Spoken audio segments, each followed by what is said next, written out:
Terima kasih Anda masih bersama kami di iNews Pagi. Pemirsa, bagi Anda yang baru saja bergabung bersama kami, berikut ini adalah beberapa informasi pilihan redaksi, diantaranya eksekusi rumah di komplek perumahan elit di Sidoarjo, Jawa Timur berlangsung ricuh. Dan petugas jurusita mendapat perlawanan dari pemilik rumah.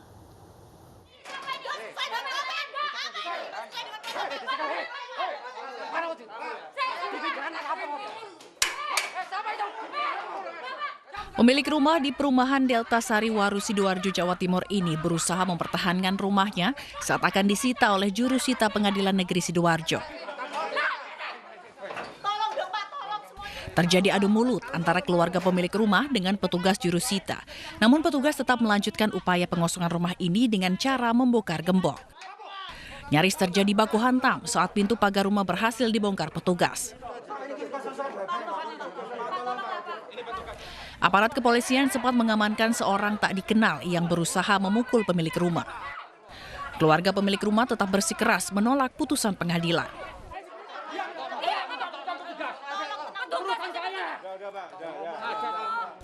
Setelah sempat diwarnai perlawanan, petugas jurusita dibantu polisi dan TNI akhirnya tetap melanjutkan penyitaan dan barang-barang pemilik rumah langsung dibawa ke tempat aman yang telah disediakan pemohon. Setelah ini kita nggak akan diam. Ingat itu semuanya ya.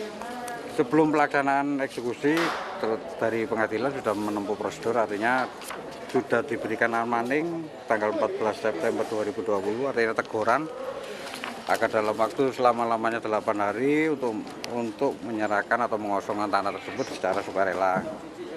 Namun yang bersangkutan sampai dengan saat ini tidak mau menyerahkan secara sukarela, makanya ditindaklanjuti dengan pelaksanaan eksekusi, di mana sudah kita sampaikan surat pemberitahuan eksekusi tertanggal 15 Februari yang pemberitahuan pelaksanaan eksekusi.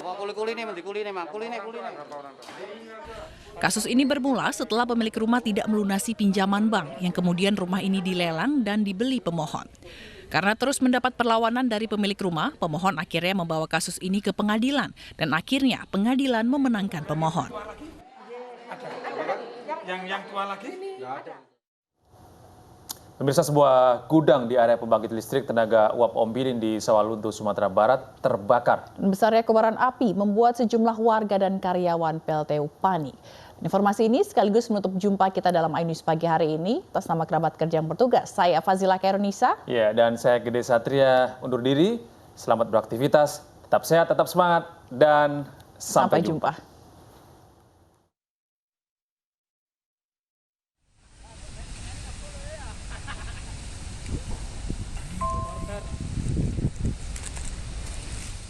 Kebakaran terjadi di salah satu gudang yang terletak di area pembangkit listrik tenaga uap Ombilin di Desa Sijantang, Sawah Lonto, Sumatera Barat. 7 unit mobil pemadam kebakaran dikerahkan ke lokasi kejadian. Banyaknya material yang mudah terbakar membuat api cepat menjalar dan sulit dipadamkan. Bangunan gudang yang berisi pipa saluran air baru dapat dipadamkan setelah 2 jam. Pipa yang tersedia di area TU gitu. Pipa itu gunanya untuk menurut dari salah seorang stafnya itu saya tanya untuk pembuatan saluran air, cuma belum digunakan, masih di stok gitu. Diduga kebakaran terjadi karena adanya arus pendek listrik di gudang penyimpanan material ini. Peristiwa ini membuat sejumlah warga dan pekerja PLTU panik. Dari Sawah Lunto, Sumatera Barat, Budi Sunandar, iNews melaporkan.